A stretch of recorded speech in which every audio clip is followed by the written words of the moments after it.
Albert Eden Local Board is very pleased to see the rollout of these new safety gates at level crossings around the rail network. All of our railway level crossings carry a risk to users if they do not take care to look out for approaching trains looking in both directions. We know this, but nevertheless we still have incidents happening.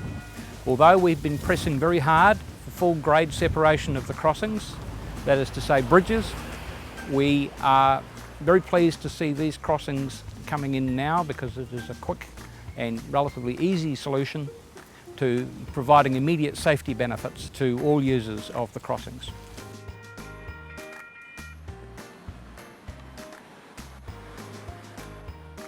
Across the rail network there are 51 pedestrian crossings. Since 2014 and the arrival of the new EMU fleet, a lot quieter, and also the increase in frequency of trains across the network, there's been a high level or more near misses occurring.